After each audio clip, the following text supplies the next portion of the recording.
दोस्तों, जयपुर के एक चर्चित विधायक जो हर कहीं प्रचार के लिए कभी तो वो कार्यपालिका का काम लेके और लोगों के घरों पे छापे मारते हैं, दुकानों पे छापे मारते हैं।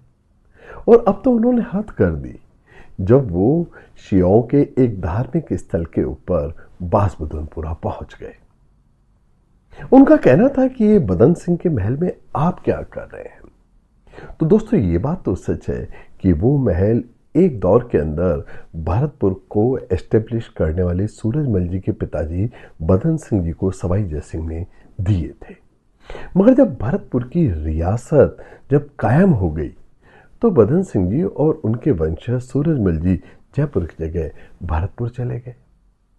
उसके बाद सालों तक ये महल और ये बागात खाली पड़े रहे। इसी बीच जयपुर के अंदर जयपुर पर एक बहुत बड़ा हमला हुआ। हमला मराठों का था, महाजी सिंधिया की लीडरशिप के अंदर हमला था और मराठों की फौजें लालसोट तक आ गईं।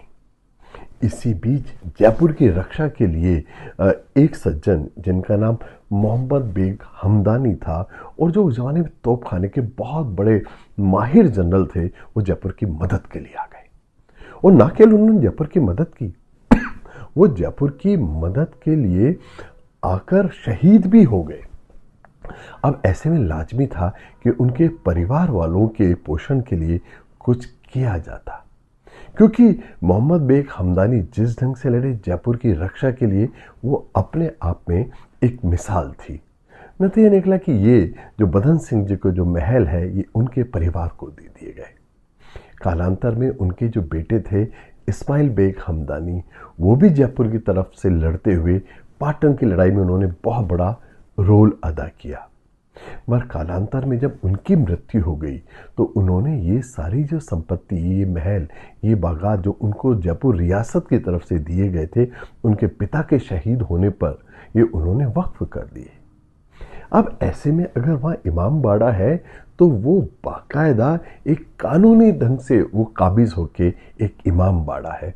और वो केवल एक इमाम बाड़ा ही नहीं है, वो जयपुर की रक्षा के लिए एक जो इंसान शहीद हो गया, लड़ते लड़ते जो शहीद हो गया, जो उसका पूरा खानदान जयपुर की रक्षा के लिए मर मिटा, ये उसकी भी याद है।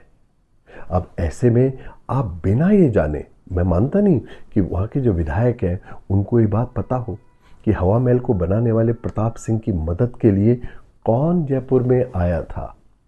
बिना आप जाने केवल रिलीजियस पोलराइजेशन के लिए, केवल धार्मिक उन्माद फैलाने के लिए अगर ये सब करते हैं तो मैं मानता हूँ लोकतंत्र के लिए ये एक बहुत बड़ा धब्बा है। इस धब्बे से बचे विधायक।